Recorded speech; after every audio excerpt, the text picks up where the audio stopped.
السلام عليكم. اليوم راح آخذكم رحلة إلى عجائب الدنيا السبعة. عجائب الدنيا السبعة أكو منهن قديمة وجديدة. تعالوا ويانا خلي نشوفهن وحدة وحدة.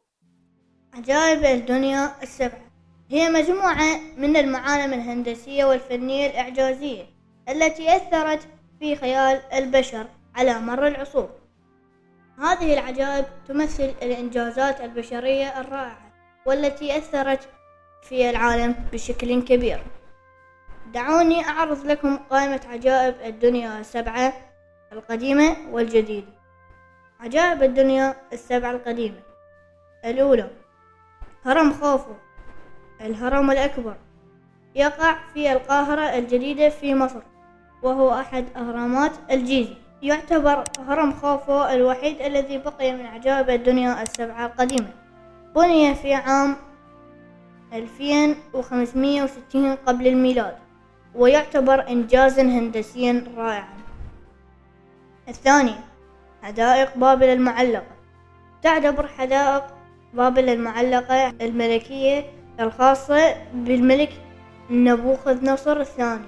كانت تقع في مدينة بابل العراقية، وتعد من أروع الإنجازات الهندسية في التاريخ. الثالث تمثال زيوس في أولمبيا. كان يقع في معبد زيوس في أولمبيا باليونان. كان يعتبر أحد أروع التماثيل الكلاسيكية في العالم القديم. الرابعة هيكل أرتميس في إفسس. كان معبدا للإله أرتميس في مدينة إفسس بتركيا. كان يعتبر من أكبر المعابد القديمة ومزينا بالعديد من الزخارف والتماثيل. الخامسة ضريح موسولوس في هاليكارناسوس. كان ضريحا للحاكم مولوسوس في مدينة هاليكارناسوس بتركيا. كان يتميز بالزخارف الجميلة والتماثيل. السادسة تمثال رودس. كان تمثالا للإله الشمس هيليوس في جزيرة رودوس باليونان. كان يعتبر من أكبر التماثيل البرونزية في العالم القديم. السابعة منارة الإسكندرية. كانت منارة عملاقة في مدينة الإسكندرية بمصر. كانت تستخدم لتوجيه السفن، وتعتبر من أهم الأعمال المعمارية في تلك الفترة. ننتقل إلى عجائب الدنيا السبعة الجديدة. الأولى سور الصين العظيم، حيث يعد من أهم مواقع التراث العالمي. يمتد السور على الحدود الشمالية والشمالية الغربية للصين، ويبلغ طوله 8850 كيلومترا. يعود بناء السور إلى ما قبل الميلاد، وتحديدا بين عامي 206 220. الثاني هرم تشين إتزا. يعد هرم تشين إتزا أحد أبرز المعالم في المكسيك، وأقدمها تم بناؤه من قبل حضارة المايا، وذلك بين القرنين 12 ميلادية 9 ميلادية. الثالثة تمثال المسيح فادي. تضم مدينة ريو دي جانيرو البرازيلية تمثالا ضخما يمثل السيد المسيح عيسى عليه السلام، والذي يعتبر رمزا للطائفة المسيحية في جميع بقاع العالم. الرابعة ماتشو بيتشو.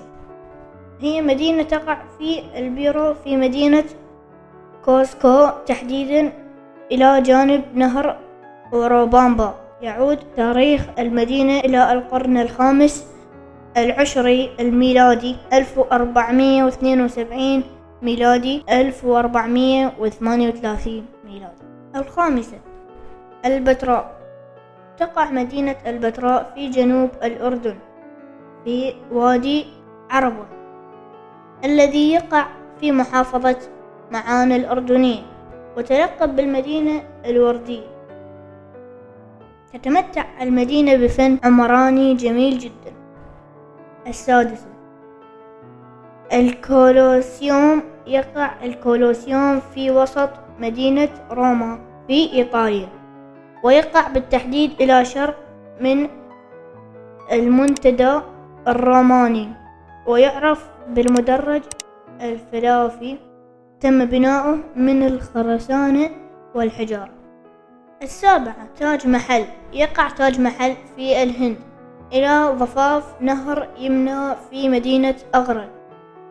قام الإمبراطور المغولي شاه جهان بتشييد ضريح تاج محل من الرخام الأبيض في عام 1632 ميلادية، وذلك تخليدا لذكرى زوجته تاج محل كدلالة لعشقه العظيم لها. أتمنى يكون الفيديو عجبكم. لا تنسون اللايك وتشتركون بالقناة وتفعلون زر الجرس، ومع السلامة.